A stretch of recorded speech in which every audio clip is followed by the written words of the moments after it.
वालेकुम। मेरा नाम डॉक्टर लुबना मुश्ताक वोरा है। मैं ब्रेस्ट सर्जन हूँ आखा यूनिवर्सिटी हॉस्पिटल में।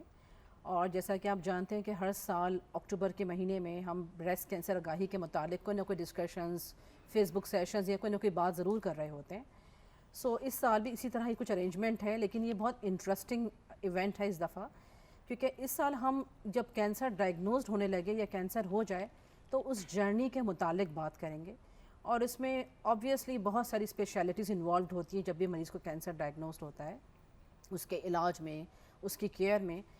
और हमेशा मरीज़ों को ये सवाल होता है कि इतने सारे डॉक्टर क्यों एक के बाद जा रहे हैं, हम इनसे क्या टेस्ट करवाएंगे या ये इनसे क्या इलाज होगा। हमें लगता है ये कि बहुत ज़रूरी है कि मरीज़ इस पूरी जर्नी को समझे, और ना सिर्फ मरीज़ बल्कि उसकी केयर करने वाले भी। दुनिया भर में जैसे कहा जाता है कि मल्टी डिसिप्लिनरी केयर बहुत इम्पॉर्टेंट है कैंसर के इलाज में, ताकि उसका आउटकम बेहतर से बेहतरीन निकल सके। तो इसी लिहाज से आज हम एक ग्रुप डिस्कशन करेंगे और मेरे साथ मेडिकल ऑन्कोलॉजिस्ट मौजूद हैं, ब्रेस्ट केयर नर्स मौजूद हैं, रेडिएशन ऑन्कोलॉजिस्ट मौजूद हैं, रेडियोलॉजिस्ट मौजूद हैं और जेनेटिक काउंसलर मौजूद हैं, जो कि वक्तन फ़वक्तन जब हमसे सवाल करेंगे तो वो आपको समझ में आएगा कि उनका रोल इस पूरी जर्नी में कितना इम्पॉर्टेंट है। सबसे पहले हम स्टार्ट करते हैं डॉक्टर अनम से। जब भी पेशेंट आता है और उसको कोई गिल्टी महसूस हो, और अगर सर्जन को ये लग रहा हो या ऑन्कोलॉजिस्ट को ये लग रहा हो कि ये गिल्टी कैंसर की हो सकती है, तो हमेशा वो चाहता है कि उसको इन्वेस्टिगेट करे, फ़र्दर उसके बारे में मालूमात हासिल करे और कुछ टेस्ट करवाए जाते हैं। यूजली ये टेस्ट मैमोग्राम और अल्ट्रासाउंड से शुरू होते हैं। तो अनम हमें बताएंगी इस बारे में कि इनकी क्या इंपॉर्टेंस है और मैमोग्राम अल्ट्रासाउंड से क्या फ़ायदा होता है। जी अनम। अस्सलाम वालेकुम डॉक्टर लबना। जब भी हमारे पास कोई पेशेंट आता है, अगर वो एसिम्प्टोमेटिक है, उसको कोई भी तकलीफ़ नहीं हो रही है, ब्रेस्ट से रिलेटेड कोई भी कंप्लेन नहीं हो रही है, तो उसको चाहिए कि वो स्क्रीनिंग मैमोग्राम करवाए। अगर उसको ब्रेस्ट में कोई गुठली महसूस हो रही है या ब्रेस्ट से रिलेटेड और कोई भी तकलीफ़ हो रही है, तो उसका एक डिटेल्ड मैमोग्राम होता है जिसको डायग्नोस्टिक मैमोग्राम कहते हैं, तो उसको वो करवाना चाहिए। इनिशियली स्टार्ट मैमोग्राम से होता है। मैमोग्राम को रेडियोलॉजिस्ट रिपोर्ट करता है, उसको देखते हुए फिर डिसाइड किया जाता है कि फ़र्दर अल्ट्रासाउंड की ज़रूरत है या आगे बायोप्सी करने की नीड पड़ेगी। जैसे अनम आपने कहा, बहुत अच्छा आपने पॉइंट रेस किया स्क्रीनिंग के बारे में। बहुत कॉमनली मिथ्स हैं लोगों के कि मैमोग्राम करवाने से कैंसर हो जाएगा, इसलिए वो स्क्रीनिंग नहीं करवाते कि हर साल 2 साल पे क्यों मैमोग्राम करवाएं। और ये बहुत कॉमनली पेशेंट्स हमसे ये सवाल करते हैं कि अल्ट्रासाउंड क्यों ना करवा लिया जाए स्क्रीनिंग के लिए। तो आपका क्या ख्याल है इस बारे में? अल्ट्रासाउंड में कुछ चीज़ें होती हैं जो पकड़ी जाती हैं, कुछ चीज़ें होती हैं, कुछ एबनॉर्मैलिटीज़ होती हैं जो सिर्फ मैमोग्राम में पकड़ी जा सकती हैं। मैमोग्राम में जो डोज़ इन्वॉल्व होती है रेडिएशन की, वो बहुत ही मामूली डोज़ होती है, और ये जनरल पॉपुलेशन की अवेयरनेस के लिए ज़रूरी है कि उनको ये बात पता हो कि वो डोज़ इतनी होती है जितनी आप एक लॉन्ग लेग फ़्लाइट लेते हैं, जितनी रेडिएशन आपको उस फ्लाइट में मिलेगी उतनी ही एक मैमोग्राम में मिलती है। तो बहुत मामूली डोज़ रेडिएशन की इन्वॉल्व होती है मैमोग्राम में, और जो एबनॉर्मैलिटीज़ हम मैमोग्राम में पकड़ सकते हैं वो अल्ट्रासाउंड में पकड़नी पॉसिबल नहीं होती हैं। तो इसीलिए स्क्रीनिंग के लिए मैमोग्राम ज़रूरी होता है। सही। दूसरा सवाल, हमेशा मरीज़ों के साथ ये ज़रूर हमारी जब भी इंटरेक्शंस होते हैं और हम स्क्रीनिंग या डायग्नोस्टिक की बात कर रहे होते हैं, तो पेशेंट्स हमेशा ये सवाल करते हैं कि कुछ सेंटर्स ही क्यों इसके लिए आप रिकग्नाइज़ करते हैं मैमोग्राम करने के लिए या अल्ट्रासाउंड करने के लिए। और हमारा जवाब ये होता है कि अल्ट्रासाउंड डिफरेंट मशीन्स या डिफरेंट जो लोग हैं रेडियोलॉजिस्ट हैं, वो सब ब्रेस्ट को पढ़ नहीं सकते। तो क्या ये सही हम एडवाइस कर रहे होते हैं? क्या ख्याल है आपका इस बारे में? मैमोग्राम रीड करने के लिए और अल्ट्रासाउंड ब्रेस्ट करने के लिए बहुत स्पेशलाइज्ड टेक्निक की ज़रूरत होती है। सारे रेडियोलॉजिस्ट भी मैमोग्राम रिपोर्ट नहीं कर सकते और अल्ट्रासाउंड ब्रेस्ट नहीं कर सकते। इसकी स्पेशल ट्रेनिंग होती है और ये एक स्पेशलाइज्ड फील्ड ऑफ रेडियोलॉजी है। तो जनरली डिफरेंट सेंटर्स में मैमोग्राम हो रहे होते हैं या अल्ट्रासाउंड ब्रेस्ट हो रहे होते हैं, वो हर एबनॉर्मैलिटी को करेक्टली डायग्नोज नहीं कर सकते और पिक नहीं कर सकते जो एक स्पेशलाइज्ड ब्रेस्ट रेडियोलॉजिस्ट पिक कर सकता है। क्योंकि बहुत कॉमनली हम लोग ये जब बात कर रहे होते हैं पेशेंट्स के साथ या जनरल पॉपुलेशन जब स्क्रीनिंग के लिए आती है कि कैंसर डायग्नोज होने जा रहा है और हमें मुख्तलिफ़ तरह की चीज़ें वो ख़दो खाल उस शक्ल में रिपोर्ट में चाहिए, उसके बगैर हमारे डिसीशंस नहीं हो पाएंगे, या डिसीशंस जो है वो लैक करते हैं कहीं ना कहीं उसकी वजह से, उन रिपोर्ट्स की वजह से, एरर्स की वजह से, और रिपीट करवाना पड़ता है। तो आपने जैसे कहा कि वो हर कोई इसमें ट्रेन नहीं है और हर कोई इसको परफॉर्म नहीं कर सकता। अगला सवाल ये आता है जब हम बायोप्सी के मुतालिक बात करते हैं, जो कि मेरा सवाल सबसे है, डॉक्टर यास्मीन से भी होगा, आई एम श्योर आप भी ये चीज़ फेस करती होंगी। जैसे ही पेशेंट को बायोप्सी लिख के दी जाए, उसका ये ख्याल होता है कि बस अब तो इसके बाद जो है वो कैंसर बहुत तेज़ी से ग्रो करेगा और बायोप्सी नहीं करवानी चाहिए, या वो ये जब उनसे कहा जाए कि अल्ट्रासाउंड की मदद से, उसकी गाइडेंस से बायोप्सी होगी, तो उनका शायद ये ख्याल होता है कि कैंसर इतना पेवस्त हो गया है छाती में कि अब डॉक्टर बजाते खुद क्लिनिक में बायोप्सी नहीं कर सकता है और अल्ट्रासाउंड वाले उस पूरे ट्रैक से जाते हुए और बायोप्सी करेंगे और शायद उस पूरे ट्रैक में कैंसर ना फैल जाए। क्या ख्याल है आपका इस बारे में? ये तो बिल्कुल एक मिथ है। बायोप्सी डायग्नोसिस करने के लिए बहुत ज़रूरी है, फर्दर ट्रीटमेंट करने के लिए टिश्यू सैंपल निकालना बहुत ज़रूरी है। अल्ट्रासाउंड के ज़रिए हम उन छोटे छोटे लीजन्स की भी बायोप्सी कर सकते हैं जो एक आपका डॉक्टर फील नहीं कर सकता या देख नहीं सकता है, जो आपको सिर्फ अल्ट्रासाउंड के ज़रिए नज़र आ रहे हैं। अगर वो भी बहुत छोटा है, उसी उस पे अल्ट्रासाउंड गाइडेड या मैमो गाइडेड बायोप्सी हो सकती है और फिर फर्दर बहुत बेहतर ट्रीटमेंट हो सकती है। मैं इसी बात को आगे लेके चलूँगी डॉक्टर लुबना कि बायोप्सी तशख़ीस के लिए भी ज़रूरी है। इसके अलावा अब हमारी मॉडर्न साइंस में जो इस वक्त हम जो तरीका इलाज है, हमें टाइप ऑफ कैंसर पता होना भी ज़रूरी है। सो ब्रेस्ट कैंसर, हर छाती का कैंसर एक तरीके से इलाज नहीं होता। अब ब्रॉडर अगर हम उसकी क्लासिफिकेशन लें तो 5 बेसिक मॉलिक्यूलर सब टाइप्स के ब्रेस्ट कैंसर होते हैं और हर एक का इलाज का तरीका मुख्तलिफ होता है। कुछ में पहले ऑपरेशन करना होता है, कुछ में पहले कुछ मखसूस अद्वियात दे के उनको छोटा करके और बाद में वो अद्वियात ऑपरेशन के बाद भी जारी रहती हैं। अगर हमें टाइप नहीं पता होगी तो हम सही तरीके से उसका इलाज नहीं कर सकेंगे। ये बहुत से पेशेंट्स हमें दूसरे मरीज़ों के, अपने रिश्तेदारों की मिसाल भी देते हैं कि उन पेशेंट को टैबलेट से इलाज हुआ था और हमें कीमोथेरेपी दी जा रही है। उसकी वजह ये होती है कि एक 3 टेस्ट होते हैं, ईस्ट्रोजन रिसेप्टर, प्रोजेस्टेरॉन रिसेप्टर और HER2 न्यू, जिसको हम यूजुअली ERPR HER2 कहते हैं। ये हर टिश्यू जो बायोप्सी हुई भी होती है उसके ऊपर टेस्ट लगाना ज़रूरी है और इनके अगर ERPR पॉजिटिव नहीं है तो आपकी वो टैबलेट्स काम नहीं करेंगी। तरीका इलाज में कीमोथेरेपी या टारगेट थेरेपी का होना ज़रूरी होगा, तो इसलिए भी बायोप्सी बहुत ज़रूरी है। बाज़ औक़ात मर्ज़ बहुत आहिस्ता आहिस्ता बढ़ रहा होता है और एकदम उसकी शिद्दत में इजाफा होता है, तो एट टाइम्स लोग उसको कोरिलेट कर लेते हैं कि बायोप्सी हुई है और उसकी वजह से बढ़ा है, तो उसका इससे, जैसे कि डॉक्टर अनम ने कहा, कोई ताल्लुक़ नहीं है। जैसे हमने कहा कि ये जर्नी है, तो जर्नी जब स्टार्ट होती है तो ऑब्वियसली हमें कुछ इमेजिंग्स चाहिए होती हैं, बायोप्सी चाहिए होती है। उस बायोप्सी से हम डायग्नोस्ट कर रहे होते हैं, कंफर्म कर रहे होते हैं कि ये कैंसर है, और उसके बाद ऑब्वियसली पेशेंट से बात की जाती है उस लीगल एथिकल कॉन्फर्मेशन के बाद कि ये अब डिज़ीज़ है और इसको स्टेज करने की ज़रूरत होगी। तो यास्मीन, आप कुछ स्टेज के बारे में बात करना चाहेंगी? जी, सो बेसिकली अगर हम स्टेज की बात, तो 4 स्टेजेस होती हैं, 1, 2, 3, 4।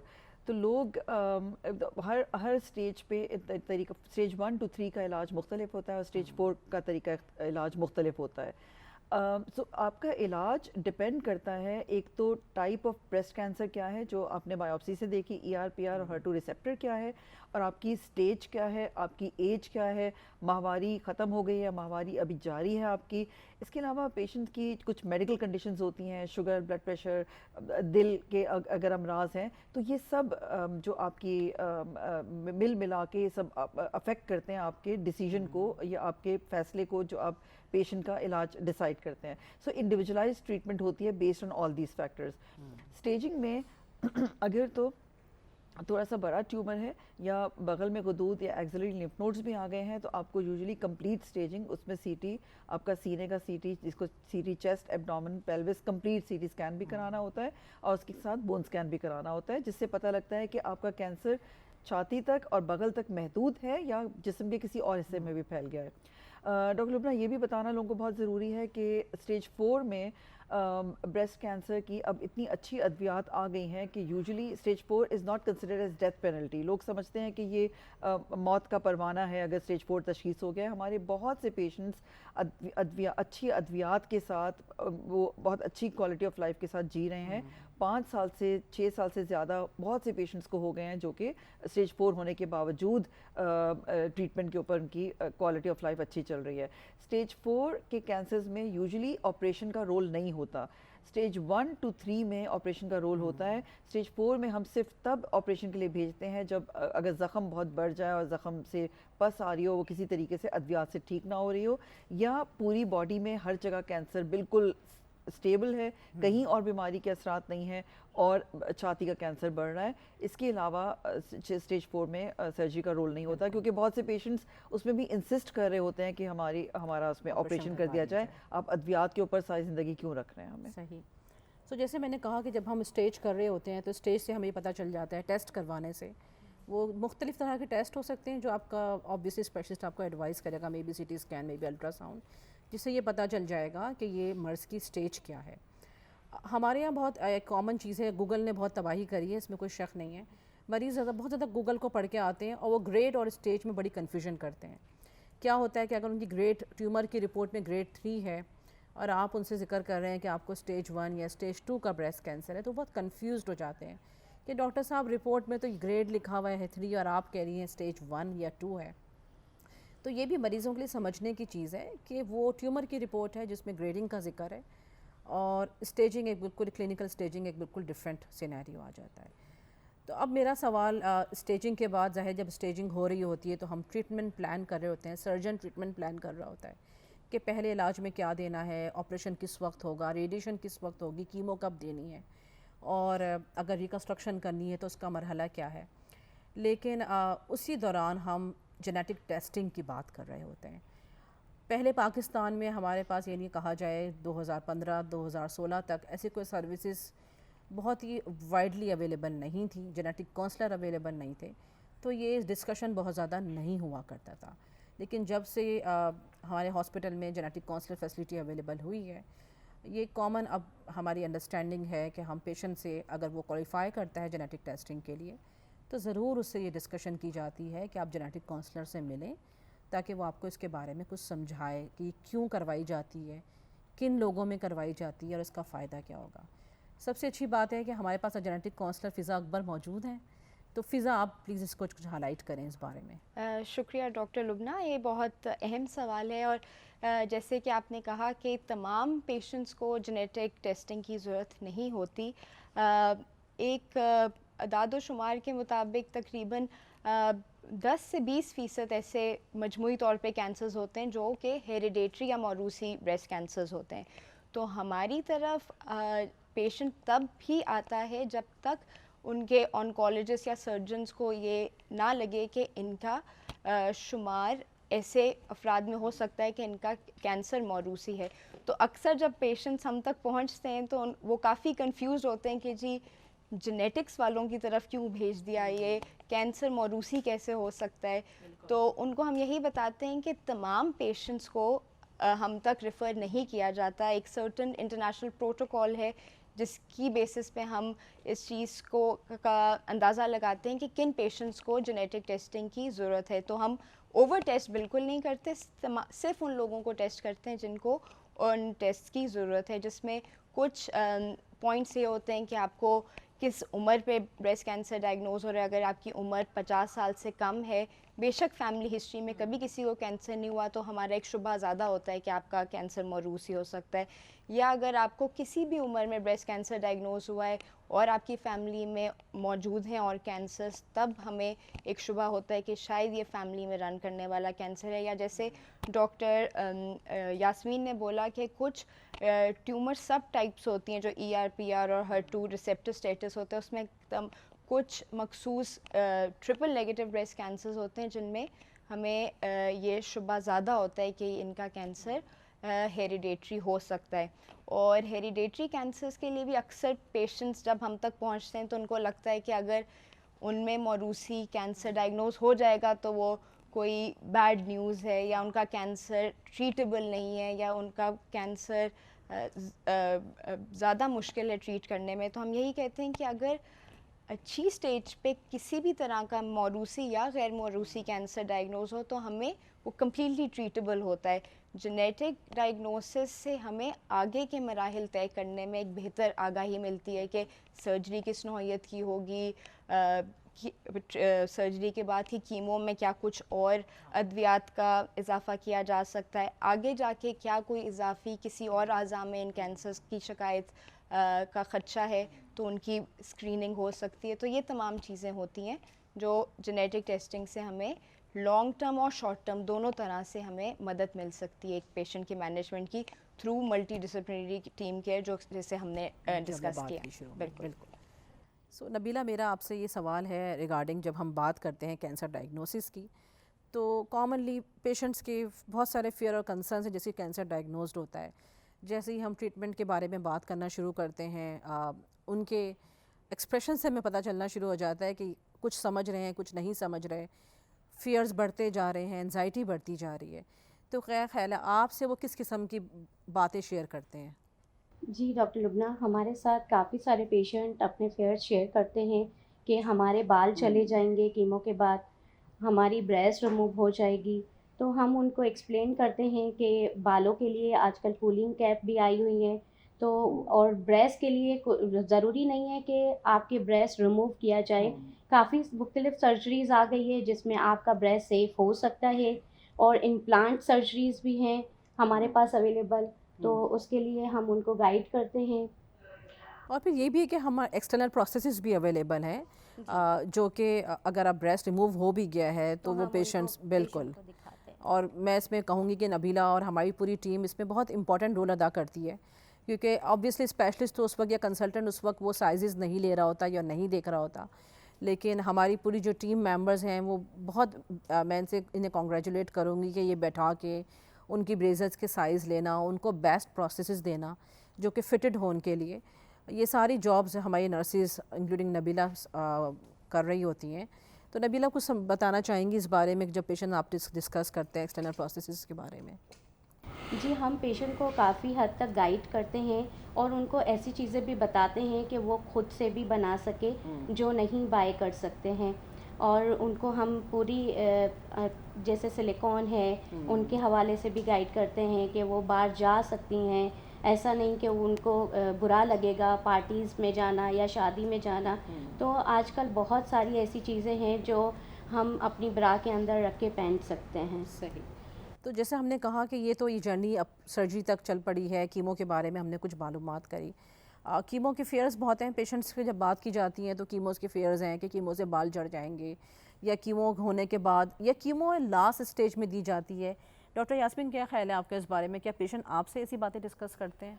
जी, ये बहुत कॉमन है और इसकी सबसे ज़्यादा वजूहत ये होती है कि उन्होंने जो हेयर से इधर उधर से सुना होता है, वो दूसरों के एक्सपीरियंसेस उससे खौफज़दा होते हैं।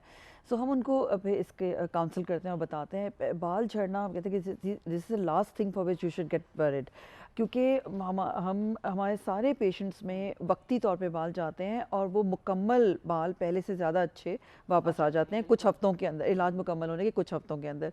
इसके अलावा आखान is the only institute at this point in time जो हमारे पास कूलिंग कैप की फैसिलिटी है डे केयर में, जिसके साथ बाल झड़ने के चांसेस बहुत कम मिनिमम होते हैं। कीमोथेरेपी कीमोथेरेपी से पहले कुछ अद्वियात दी जाती हैं और कीमोथेरेपी के बाद कुछ अद्वियात दी जाती हैं जो उसके मुज़िर असरात को मिनिमम करती हैं और ज़्यादातर पेशेंट्स उसको बहुत अच्छे से बर्दाश्त कर लेते हैं। तो सपोर्टिव ट्रीटमेंट पे हमारा बहुत फोकस होता है। तो अगर हम 100 पेशेंट्स को ट्रीट कर रहे हैं और कीमोथेरेपी दे रहे हैं तो उनमें से 95 से 96% मरीज़ों को दाखिले की ज़रूरत नहीं पड़ती, उनको सीरियस पेचीदगियाँ नहीं होती। इसके अलावा कीमोथेरेपी से ज़्यादातर अर्ली स्टेज में ज़्यादा दी जाती है। सो अगर ट्यूमर जल्दी पिक हो गया है, छोटा ट्यूमर है और अग्रेसिव नहीं है, सब टाइप अग्रेसिव नहीं है, तो हो सकता है आपको कीमोथेरेपी की ज़रूरत ही ना हो, इसीलिए अर्ली डिटेक्शन के ऊपर बहुत फोकस होता है। अगर आप अपने छाती बचाना चाहते हैं, पूरा ब्रेस्ट रिमूव नहीं कराना चाहते, तो भी सर्जन्स हमारे कोलीग्स हमारे पास रेफ़र करते हैं कि कीमोथेरेपी देके आप उसके ट्यूमर का साइज़ छोटा करें और उसके बाद हम सर्जरी की तरफ जाएंगे। अगर ऑपरेशन पहले हो गया है तो उसके बाद अगर ट्यूमर साइज़ बड़ा है या लिम्फ नोड या गदूद इन्वॉल्व है तो कीमोथेरेपी देने का मकसद ये होता है कि कैंसर वापस आने के चांसेस कम किए जाएँ, सर्वाइवल के चांसेस बढ़ाए जाएँ।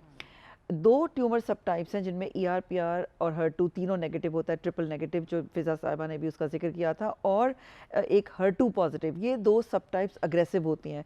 तो इसमें 2 सेंटीमीटर या उससे ज़्यादा का ट्यूमर या बगल के गदूद पॉजिटिव हैं तो हमेशा कीमोथेरेपी और प्लस माइनस इसके साथ टारगेटेड थेरेपी के साथ इलाज शुरू होना चाहिए और ऑपरेशन बाद में होना चाहिए। तो इससे लॉन्ग टर्म कैंसर कंट्रोल और सर्वाइवल के चांसेस बढ़ते हैं, और ये ग्लोबल गाइडलाइंस हैं जो हम फॉलो करते हैं।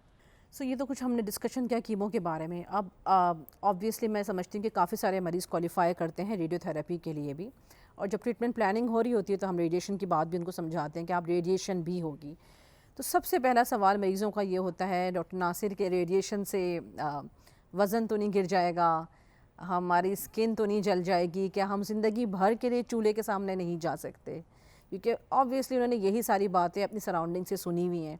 क्या ख्याल है आपका इस बारे में? थैंक यू डॉक्टर लुबना, आपने बड़े इंपॉर्टेंट क्वेश्चन पूछे मुझसे। मैं बारी बारी इनके क्वेश्चन के आंसर देने की कोशिश करता हूँ। मैं थोड़ा सा जो डॉक्टर यास्मीन ने बात की कि जो आउटकम होता है किसी भी डिज़ीज़ का वो अकॉर्डिंग टू स्टेज होता है। जस्ट एक लेमैन के लिए जो मेडिकल टर्मिनोलॉजी नहीं जानता उसके लिए मैं ये एक्सप्लेन कर दूँ कि सिर्फ एडवांस्ड स्टेज कैंसर ही नहीं है जो बंदे को मार सकता है, इवन रोड साइड इंजरी भी मार सकती है। तो जिस तरीके से किसी बंदे को रोड साइड इंजरी हुई और उसकी सिर्फ एक खराश आई या एक बोन टूटी उसकी, आप उसको डॉक्टर के पास ले जाएंगे, उसका ऑपरेशन होगा, वो 4 हफ्ते 6 हफ्ते बाद चलता फिरता नज़र आएगा। ऑन दी अदर हैंड अगर किसी को हेड इंजरी भी हो गई, रोड साइड इंजरी हुई, उसमें हेड इंजरी भी हुई, उसको चेस्ट में रिब्स भी टूट गई, उसकी 2 हड्डियाँ भी टूटी, आप उसको डॉक्टर के पास लेके जाएंगे, वो बंदा उसका ऑपरेशन करेगा, उसकी फिक्सिंग करेगा बोन की। लेकिन वो जो पेशेंट है या जो अफेक्टेड बंदा है वो 6 हफ्ते बाद आपको चलता फिरता नज़र नहीं आएगा, उसमें बहुत टाइम लगेगा क्योंकि उसको मल्टीपल इंजरीज़ हैं और उसके ट्रीटमेंट के लिए ख़र्चा भी ज़्यादा होगा, ट्रीटमेंट का स्टाइल भी डिफरेंट होगा और उसका आउटकम भी डिफरेंट होगा। इसी तरीके से ब्रेस्ट कैंसर भी या किसी भी किस्म का जो कैंसर है वो जितनी अर्ली स्टेज में पिक होगा उतना उसका क्योर रेट ज़्यादा अच्छा है। मसलन अगर T1 है जिसको हम कहते हैं 2 सेंटीमीटर से छोटी ब्रेस्ट की गिल्टी है तो उसमें पेशेंट का क्योर रेट ऑलमोस्ट 98-99% तक होता है। 5 साल तक हम फॉलोअप करते हैं पेशेंट को और उसके बाद फिर फॉलोअप भी रेगुलरली नहीं करते। हम पेशेंट को ये कह देते हैं कि अगर आपको कोई प्रॉब्लम हो तो आप आएँ हमारे पास, अदरवाइज़ रेगुलर फॉलोअप के लिए आने की ज़रूरत नहीं है। बाकी जहाँ रही रेडिएशन की बात, तो जो अक्सर पेशेंट हमारे पास आते हैं वो हमसे पूछते हैं कि क्या जब मैं रेडिएशन ले रही होंगी तो उससे मेरी बॉडी डिसफिगर तो नहीं होगी, जल तो नहीं जाएगा, या मेरी जो रेडिएशन है उससे जो मेरे घर के बच्चे हैं, जो घर के दूसरे अफराद हैं वो तो नहीं मुतासर होंगे। तो हम उनको इस तरह से एक्सप्लेन करते हैं कि जैसे एक लाइट है, आप जब मशीन पे जाते हैं रेडिएशन वाली मशीन पे तो लाइट हम जब बटन ऑन करते हैं मशीन ऑन हो जाती है और रेडिएशन उसमें से जनरेट होना शुरू हो जाती है और वो पेशेंट को ट्रीट करती है। और जब हम बटन ऑफ़ करते हैं तो उसकी रेडिएशन भी ख़त्म हो जाती है और जब पेशेंट कमरे से अपने रूम से बाहर आती है तो patient is no more be a danger to anybody else. तो इस वजह से जो रेडिएशन का किसी दूसरे घर के फ़र्द को कोई किसी किस्म का कोई साइड इफ़ेक्ट नहीं होता और इवन उस पर्टिकुलर पेशेंट में उस ख़ास पेशेंट को जिसको हम ट्रीट कर रहे हैं उसमें जहाँ पे हमने मार्किंग करके जो फोकस करके हम ट्रीटमेंट कर रहे हैं उससे 2 सेंटीमीटर बाहर ना उसका कोई अच्छा इफेक्ट होगा ना उसका कोई बुरा इफेक्ट होगा। रही बात ये कि स्किन जल जाएगी या नहीं जलेगी, जब किसी पेशेंट की डिज़ीज़ बहुत ही एडवांस्ड स्टेज में आई और उसकी स्किन इन्वॉल्व थी, स्किन पे ज़ख़म बना हुआ था, तो स्किन हमारा टारगेट है जिसको हमने ट्रीट करना है। तो जब हम स्किन को ट्रीट करेंगे तो उसके कुछ ना कुछ साइड इफ़ेक्ट भी होंगे। लेकिन जब किसी पेशेंट की बहुत ही अर्ली स्टेज में डिज़ीज़ पिक होती है और उसमें आप सिर्फ गिल्टी निकाल लेते हैं जिसको हम कहते हैं लम्पेक्टमी की है और फिर हम पूरी ब्रेस्ट को रेडिएट करते हैं, उसमें स्किन हमारा टारगेट नहीं होता, उसमें स्किन से 0.5 सेंटीमीटर डेप्थ में हम ट्रीट कर रहे होते हैं, स्किन को हम बचा लेते हैं। तो उसमें पेशेंट के स्किन के at the end of treatment किसी किस्म का कोई साइड इफ़ेक्ट नहीं होता। थोड़ा सा कलर चेंज होता है लेकिन वो भी 4 से 6 हफ्तों के अंदर ऑटोमेटिकली बगैर किसी मेडिसिन के ठीक हो जाता है। और जैसे मैंने सवाल किया कि अक्सर मरीज़ों का ये ख्याल होता है कि रेडिएशन होने के बाद शायद वो अपने रूटीन के किचन के काम नहीं कर पाएंगे। नहीं, ऐसा नहीं है बिल्कुल। वो तो जब हम पेशेंट को एक्सप्लेन कर रहे होते हैं कि रेडिएशन के दौरान में सिर्फ आपने खुली धूप में नहीं जाना, बिल्कुल। उसकी वजह से थोड़े से स्किन के साइड इफ़ेक्ट बढ़ सकते हैं, क्योंकि हमारा टेम्परेट क्लाइमेट है, बहुत गर्मी होती है, बहुत धूप बहुत तेज़ होती है, तो उस वक्त हम उससे कहते हैं कि आप थोड़ा सा धूप में जाने से परहेज़ करें। बाकी घर के कामकाज तो हम जितना पेशेंट या जो मरीज़ा है वो जितना एक्टिव होगी उतना उसको ईजी होगा, पॉजिटिव रहेगी, इतना पॉजिटिव रहेंगी, उतना उसको आउटकम अच्छी ट्रीटमेंट रहती है, टॉलरेट करना ज़्यादा आसान होगा। आसानी हो जाती है। सो जैसे इस जर्नी के बारे में हमने बात की और हमने जेनेटिक टेस्टिंग की बात की, तो फिज़ा मेरा नेक्स्ट क्वेश्चन आपसे ये होगा, अब चीज़ें एडवांस हो रही हैं, इवॉल्व हो रही हैं, नई नई मेडिकेशंस आ रही हैं, अब हम जिक्र करते हैं कि जेनेटिक टेस्टिंग में अगर कुछ पॉजिटिव रिजल्ट्स आए तो हम कुछ टैबलेट्स एडवाइस कर सकते हैं, उस बारे में आप कुछ बात करना चाहेंगे? बिल्कुल। तो इससे पहले थोड़ा सा मैं ये बताना चाहूँगी कि हेरिडेटरी कैंसर्स हैं क्या, और उनकी ट्रीटमेंट या उनकी लॉन्ग टर्म मैनेजमेंट बाकी नॉन हेरिडेटरी कैंसर से क्यों डिफरेंट हो सकती है। बेसिकली हमारी बॉडी में कैंसर से बचाव का निज़ाम मौजूद है, जो ये जीन्स गवर्न कर रही हैं।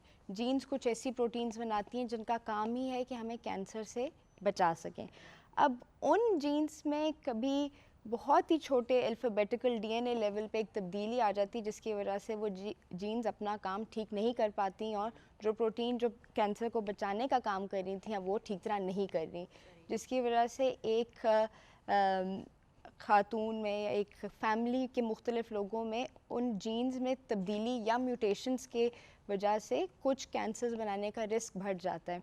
तो जैसे कि अक्सर और बेशतर ख़वातीन कहती हैं कि जी हम आपकी तरफ आए हैं क्योंकि हमें BRCA1 या BRCA2 टेस्ट करना है।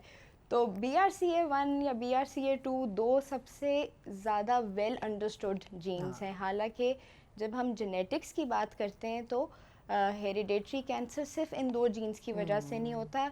ये तमाम आप समझ सकते हैं कि एक हायरार्कल ऑर्डर में ये जीन्स काम करती हैं। जैसे एक ऑर्गेनाइजेशन में मुख्तलिफ लेवल्स पे मैनेजमेंट की एक हायरार्की होती है, तो BRCA1 और BRCA2 सबसे टॉप पे ज़रूर हैं, जिसका मतलब ये कि अगर उनमें तब्दीली आ जाएगी तो आपका लाइफ टाइम रिस्क जो है वो तकरीबन 12% से बढ़ के 80% हो सकता है। और उसी तरह दूसरी दफ़ा वो कैंसर आने का दूसरी साइड ऑफ द ब्रेस्ट में कुछ एक अदाद शुमार के हिसाब से रिस्क होता है, और ओवरीज में आने का एक रिस्क होता है। तो उसी तरह से अब एक निज़ाम जो कुदरती तौर पे मौजूद है, जैसे अभी डॉक्टर लुबना ने कहा कि अब ऐसा है कि जितना हम ट्यूमर को बेहतर समझते हैं उतनी ही बेहतर ट्रीटमेंट या मुख्तलिफ कीमोथेरेपी हम दे सकते हैं। तो उस निज़ाम की जो BRCA1 या 2 की वजह से तब्दीली आ जाती है, अब उसको साइंस एक्सप्लॉइट करती है, और फिर उसी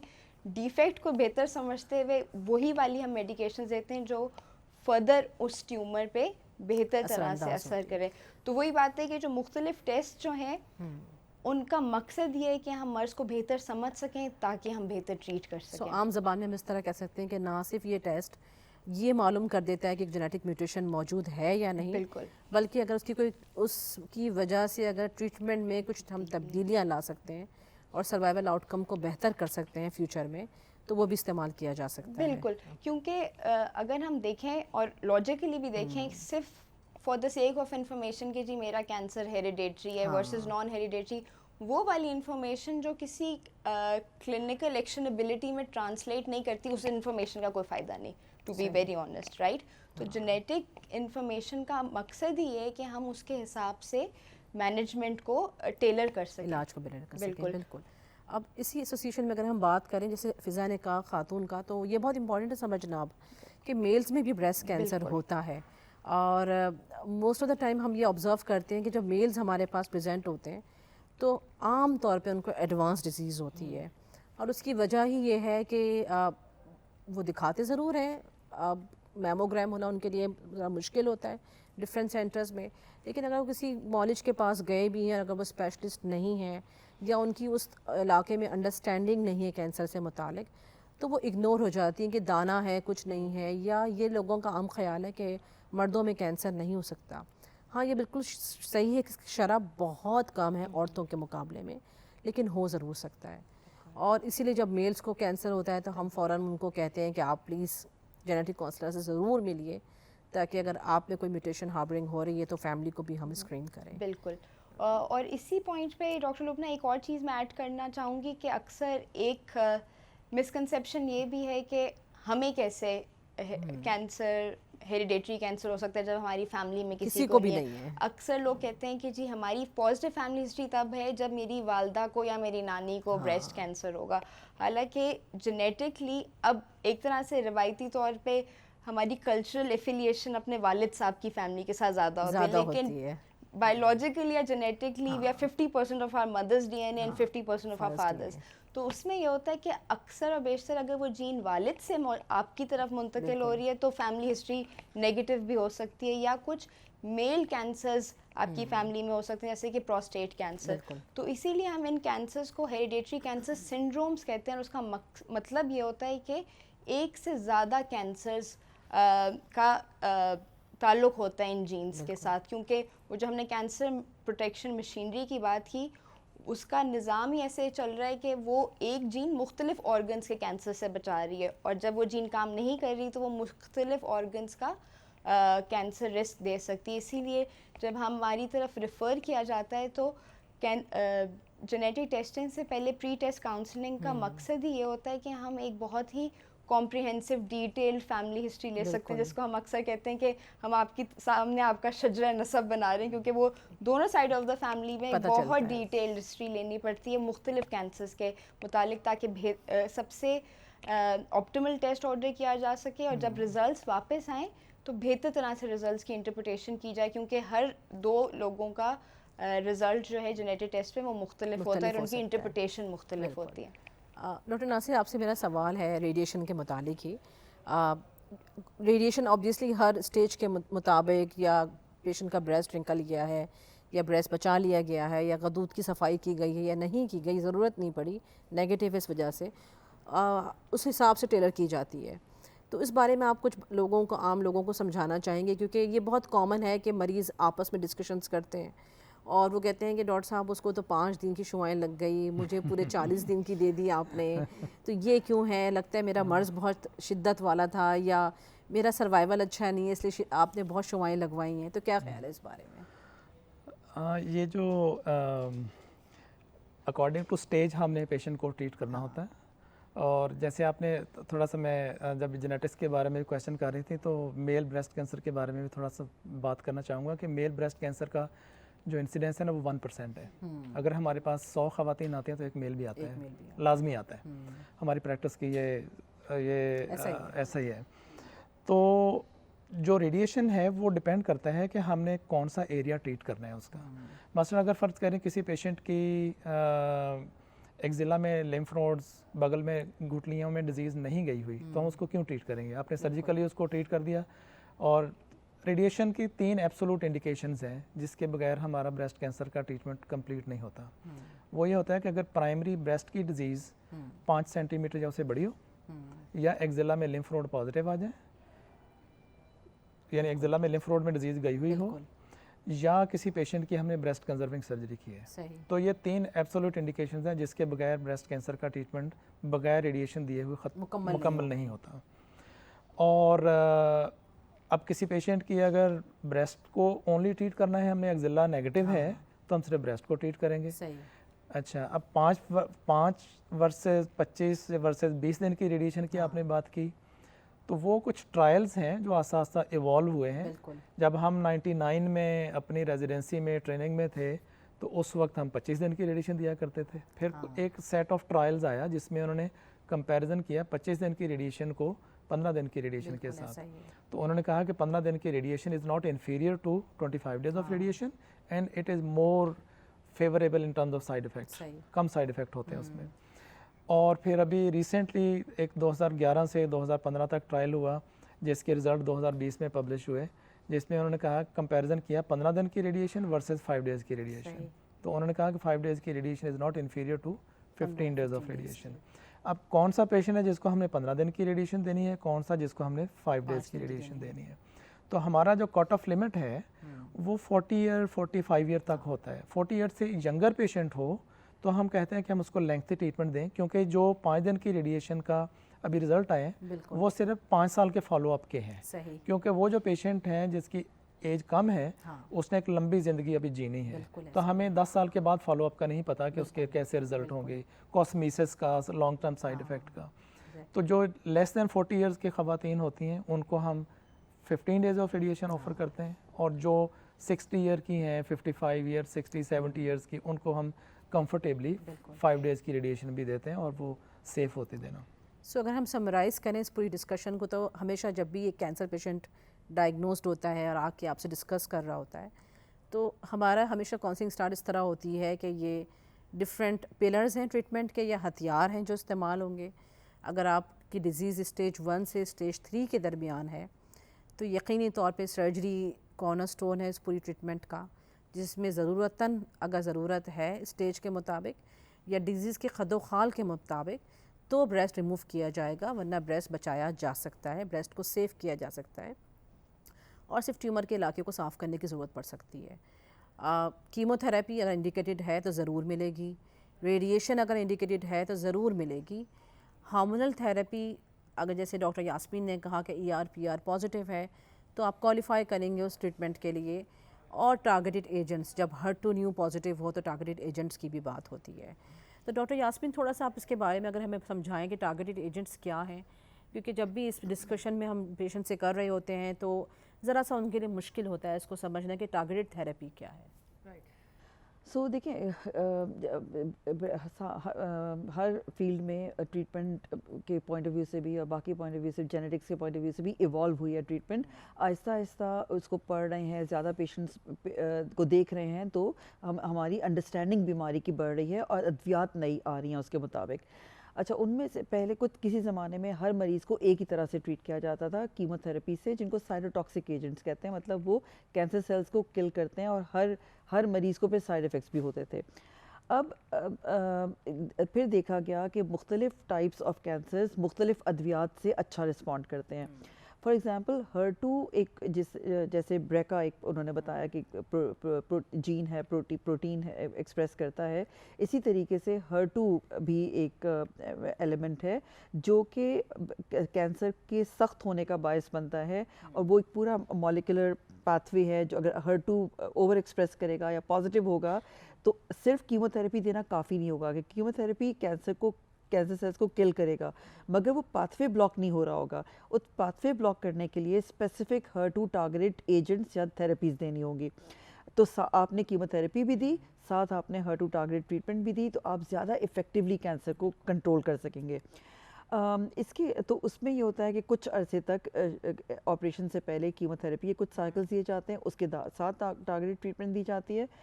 फिर जब ऑपरेशन हो जाता है तो ऑपरेशन की फर्दर फाइनल पैथोलॉजी की रिपोर्ट को देख के फैसला किया जाता है कि बाकी जो पूरा साल मुकम्मल करना है HER2 टारगेटेड ट्रीटमेंट का, वो कौन सी अद्वियात से करना है।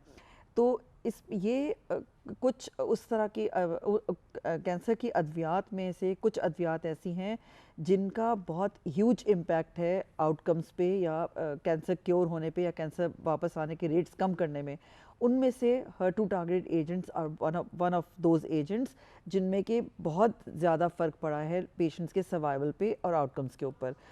HER2 पॉजिटिव बीमारी की अग्रेसिवनेस का आप इस तरह से अंदाज़ा करें कि HER2 पॉजिटिव और ट्रिपल नेगेटिव बीमारी ब्रेन में जाने का भी खदशा होता है, इसलिए इसको ज़्यादा अग्रेसिव तरीके से ट्रीट किया जाता है। और इसका इलाज बाकी अगर HER2 नेगेटिव बीमारी के अंदर 6 महीने का अगर इलाज हो रहा है, तो HER2 पॉजिटिव बीमारी में 1 साल का इलाज होता है।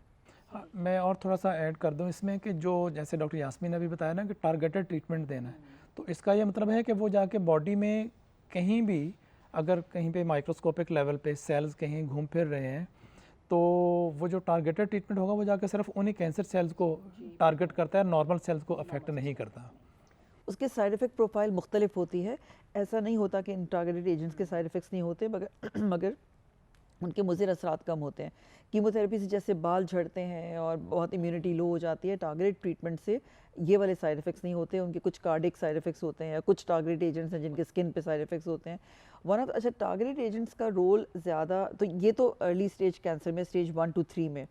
टारगेटेड ट्रीटमेंट्स का रोल स्टेज 4 में भी है, और स्टेज 4 अब मुख्तलिफ तरीके से ट्रीट होता है। स्टेज 4 कैंसर्स अगर ER/PR पॉजिटिव कैंसर है, पहले हर ER/PR पॉजिटिव कैंसर को अगर स्टेज 4 हो जाता था तो आप कीमोथेरेपी से ट्रीट करते थे।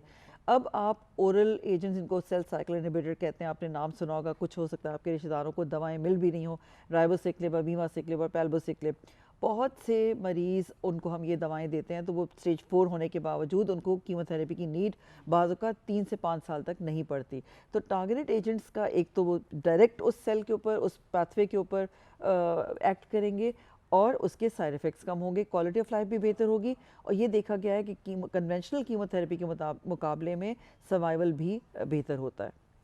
इनमें से एक एजेंट, टारगेटेड एजेंट तो ब्रेका पॉजिटिव पेशेंट्स में भी है, ओलापैरिब के, जिनमें तो उसकी जो जेनेटिक टेस्टिंग की इम्प्लिकेशन ना सिर्फ प्रिवेंटिव है बल्कि उसकी इम्प्लिकेशन ट्रीटमेंट पे भी है।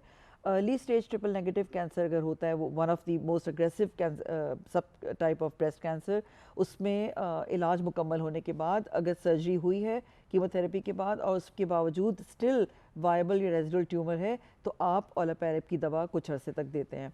और अगर स्टेज 4 ब्रेका पॉजिटिव ट्यूमर है तो आप कीमोथेरेपी की जगह ब्रेका टारगेटेड ओरल पिल्स के ऊपर आप पेशेंट्स को ट्रीट कर सकते हैं और इफ़ेक्टिव भी ज़्यादा होती है। सो अगर हम कंक्लूड करें अपने सेशन को तो मैं कहना चाहूँ कि कैंसर में बहुत इम्पॉर्टेंट है कि आप लोग अग्री करेंगे आप सब इस बात से कि पेशेंट अपना मल्टी डिसिप्लिन टीम के साथ इलाज कराए, क्योंकि इसमें डिस्कशंस बहुत आराम से किए जा सकते हैं। अगर आपको पता है कि एक ही छत के नीचे surgeon, radiation oncologist, medical oncologist, genetic counsellor, radiologist, pathologist सब बैठे हैं, तो कोई भी डिस्कशन है किसी रिपोर्ट के मुताबिक, कोई साइड इफ़ेक्ट के लिए या किसी भी पेशेंट के मुताबिक, वो बहुत आसानी से किया जाता है। बहुत आसानी से वो एक दूसरे से मरीज़ को डिस्कस कर रहे होते हैं और बहुत आसानी से आपकी चीज़ों को सेटल किया जा सकता है अगर कहीं भी कोई मुश्किल या कोई कॉम्प्लिकेशन नज़र आ रही हो तो ये इम्पॉर्टेंट है कि अब लोग इस बात को समझें कि साइलो में काम नहीं होता, कैंसर की ट्रीटमेंट साइलो में नहीं हो सकती, इसके लिए ग्रुप्स की ज़रूरत है, टीम्स की ज़रूरत है। सो डॉक्टर नासिर, मेरा एक और सवाल था आपसे। बहुत कॉमनली मरीज़ों को जब लेफ़्ट साइड का कैंसर होता है ब्रेस्ट में और जब उनसे कहा जाता है, ऑब्वियसली जब ट्रीटमेंट शुरू हो रहा है या स्टेज हो रहा है तो उसी वक्त प्लानिंग हो रही होती है ट्रीटमेंट की और उन्हें बहुत क्लियरली समझाया जाता है कि आपकी डिजीज़ स्टेज पर है या ब्रेस्ट कॉन्जर्वेशन हो रही है तो रेडिएशन की नीड ज़रूर होगी, ये मस्ट है। उनका नेक्स्ट क्वेश्चन होता है कि डॉक्टर साहब इस तरफ तो दिल है, मेरा दिल डैमेज हो जाएगा, क्या ख्याल है आपका इस बारे में? नहीं, ऐसा नहीं है बिल्कुल। हमारे पास ऐसी टेक्नोलॉजी है जिससे, क्योंकि हमारे पास 2 इम्पॉर्टेंट ऑर्गन्स हैं जिसको हमने बचाना होता है। ब्रेस्ट को प्रॉपरली ट्रीट करना है और उन ऑर्गन्स को हमने बचाना है। वो ऑर्गन लंग है, फेफड़ा है और दूसरा लेफ़्ट साइड की डिज़ीज़ के लिए हार्ट है, दिल है। तो हमारे पास ऐसी टेक्निक हैं जिससे हम ज़्यादा फोकस करके रेडिएशन देते हैं। इर्द गिर्द के जो नॉर्मल टिश्यूज़ हैं वहाँ पे रेडिएशन ना होने के बराबर जाती है। और दूसरी एक टेक्निक होती है जो कि जिसको हम कहते हैं डीप इंस्पिरेशन ब्रेथ होल्ड। हम पेशेंट को जब क्लिनिक में देखते हैं तो लेफ़्ट साइड वाले जो पेशेंट हैं उनको हम टीच करते हैं, कोचिंग करते हैं वीडियो फिल्म दिखा के कि आपने इस तरीके से अपना सांस, गहरा सांस अंदर लेके रोकना है और फिर आपने स्टॉप वॉच पे देखना है कितने सेकंड आपने सांस रोका। और उस दौरान में जब सांस रोक, पेट के ऊपर एक छोटी सी डिवाइस रख के हम सीटी स्कैन करते हैं और उसके ऊपर फ्री ब्रीदिंग में भी हम प्लान करते हैं और डीप इंस्पिरेशन ब्रेथ होल्ड में भी, यानी गहरा सांस अंदर लेके रोका फिर उसमें भी हम सीटी करते हैं। उन दोनों सीटी स्कैन्स के ऊपर हम अपनी अलग अलग प्लान बना के देखते हैं और उसमें अगर जो सांस अंदर लेके रोकने वाला जो सीटी था उसमें हार्ट की जो डोज़ है वो बेहतर नज़र आ रही है हमें, तो फिर हम ट्रीटमेंट भी वैसे करेंगे उसका। तो इस तरीके से हम इफ़ेक्टिवली हम हार्ट को बचा लेते हैं। को मैंने बताया कि जैसे 1 सेंटीमीटर बाहर जो हमने रेडिएशन का एरिया डिफाइन किया है उससे बाहर ना कोई अच्छा इफेक्ट होगा ना उसका कोई बैड इफेक्ट होगा। सो इसी कंटिन्यूटी में ना आपसे सवाल होगा, अब जैसे हमने कहा कि कैंसर का इलाज हो गया और पेशेंट को हम लेबल कर देते हैं जब वो क्योर हो जाता है सर्वाइवर, तो सर्वाइवर के लिए बहुत ज़रूरी है कि कुछ टेस्ट उनके जैसे मैमोग्राम हर साल करवाने की ज़रूरत पड़ती है। बहुत कॉमनली पेशेंट्स हमसे ये बात पूछते हैं कि आप एक तो दफ़ा तो हमें कैंसर हो गया, अब आप हर साल मैमोग्राम लिख देती हैं तो लगता है कि इस मैमोग्राम से भी कैंसर हो जाएगा। बड़े रिलक्टेंट होते हैं वो, जैसे आपने शुरू में भी कहा कि इसकी डोज़ बहुत कम है। तो क्या पेशेंट आप लोगों से ये बातें डिस्कस करते हैं कि ये इतना फ्रिक्वेंटली टेस्ट करवाया जा रहा है? सो डॉक्टर लुबना, ये सिर्फ सर्वाइवर नहीं, जो लोग स्क्रीनिंग मैमोग्राम भी हम एनुअली रिकमेंड कर रहे होते हैं आफ्टर 40 इयर्स ऑफ एज, तो वो लोग भी बहुत एप्रीहेंसिव होते हैं बार बार मैमोग्राम करवाने के लिए। तो मैमोग्राम थोड़ा सा तकलीफ़देह अमल लगता है, किसी लोगों के लिए थोड़ा सा तकलीफ़देह अमल होता है और थोड़ी सी घबराहट भी होती है कि अगर कुछ आ गया तो फिर आगे क्या होगा। तो ये डर पेशेंट का होता है, तो उसके लिए बस यही कह सकते हैं कि घबराने की ज़रूरत नहीं है बिल्कुल भी। अगर कोई चीज़ निकले, फर्स्टली हर गुठली हर लंप कैंसर नहीं होता, ठीक है, तो आपने टेस्ट करवाना है, अच्छे सेंटर से मैमोग्राम करवाना है और फिर अगर ज़रूरत पड़ी तो आगे अल्ट्रासाउंड करवाना है। प्लस सेकेंडली अगर वो छोटी स्टेज पे, अर्ली स्टेज पे छोटा है लंप, वो पकड़ा जाएगा मैमोग्राम पे, तो आपका इलाज बेहतर और बेहतरीन हो सकता है। अब जैसे हम कह रहे हैं नबीला, हम बात करें इन सारे कैंसर से मुतालिक सर्वाइवर तक बात चली गई है, तो आप कुछ हमें एनलाइटन करेंगी सपोर्ट ग्रुप्स के बारे में, कुछ अवेलेबल हो आगा खान यूनिवर्सिटी में जिसपे मरीज़ों को कहा जाता है कि वो जाके वहाँ बात कर सकें, डिस्कस कर सकें, अपनी एंजाइटी को कम कर सकें? जी डॉक्टर लुबना, हमारे पास सपोर्ट ग्रुप्स होते हैं और हमारे पास ऑन्कोलॉजी साइक ऑन्कोलॉजी मौजूद है जिनकी हेल्प से हम उनको उनकी काउंसलिंग करवाते हैं। सही, और दूसरा हमारे यूनिट में हमने हेल्पलाइंस भी रखी हुई हैं बिल्कुल। जिन पे पेशेंट्स हमसे डिस्कस करते हैं और हम उनको पूरी तरह से आंसर करते हैं। अगर कोई भी क्वायरी होती है तो हम उनको सपोर्ट करते हैं। और एडिशनली मैं इसमें ऐड करना चाहूँगी कि अक्सर ऐसा होता है कि मरीज़ जब कीमो से मुतालिक उनको समझाया जाए या सर्जरी के मुतालिक या रिकन्स्ट्रक्शन से मुतालिक या ब्रेस्ट कंजर्वेशन से मुतालिक और ज़रा सी उनको एप्रीहेंशन हो उस बात को समझने में, तो वो मरीज़ हमारे जो बहुत जो कॉन्सेंट देते हैं और जो बहुत कहना चाहिए कि they are ready to talk about it openly, उनके नंबर्स मौजूद हैं हमारे पास जो हम पेशेंट्स को दे देते हैं कि आप इनको कॉल कर लें, इनसे डायरेक्टली बात कर लें, ऑडियो कॉल या वीडियो कॉल, ताकि आप आपस में बात करके इस चीज़ को बेहतर अंडरस्टैंड कर सकें कि ट्रीटमेंट किस तरह आगे चलने वाला है। तो अगर हम इस पूरे सेशन को कंक्लूड करें तो मैं बहुत इस बात को एंडोर्स करूँगी कि लोगों को ये समझने की ज़रूरत है कि वो जिस भी कैंसर का इलाज करवा रहे हैं, चाहे वो ब्रेस्ट कैंसर है या किसी और तरह का कैंसर है, ज़रूर मल्टी डिसिप्लिनरी केयर के साथ मिलके अपना इलाज करवाएं, क्योंकि उसमें डिस्कशंस और डिसीशंस बहुत बेहतर होते हैं।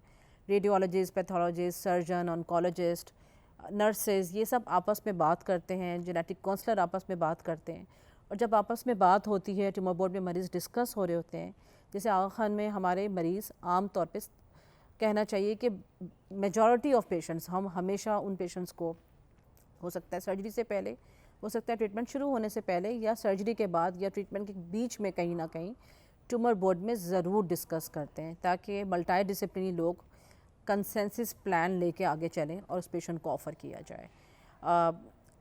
आगा खान यूनिवर्सिटी में ये बहुत इम्पॉर्टेंट ये चीज़ मैं कहती हूँ, जो मल्टी डिसिप्लिनरी केयर है, इस वक्त पाकिस्तान में बहुत कम सेंटर्स हैं जो कि ऑफ़र कर रहे हैं इस केयर को।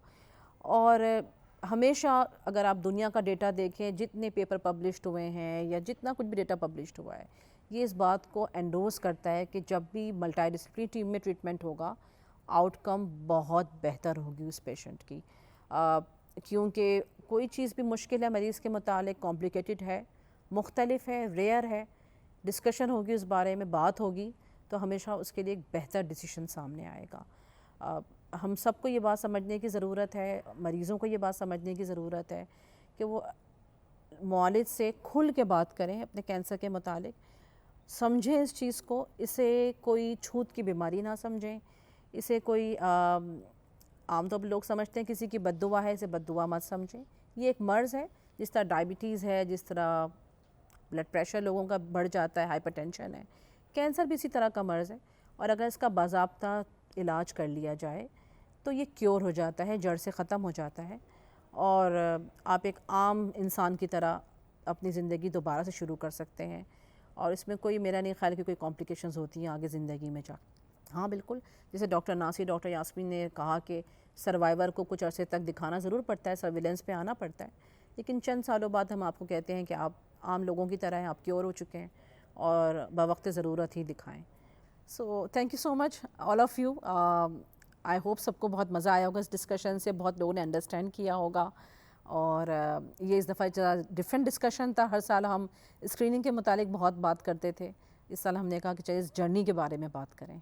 Thank you everyone for being here. आप लोगों का बहुत बहुत शुक्रिया। आई नो हम सब बहुत बिजी होते हैं अपने क्लिनिक स्केड्यूल्स में, और वहाँ से निकल के इस चीज़ को करना, लेकिन ये भी बहुत ज़रूरी है, आगाही प्रोग्राम बहुत ज़रूरी हैं ताकि आम लोगों तक इंफॉर्मेशन पहुँच सके।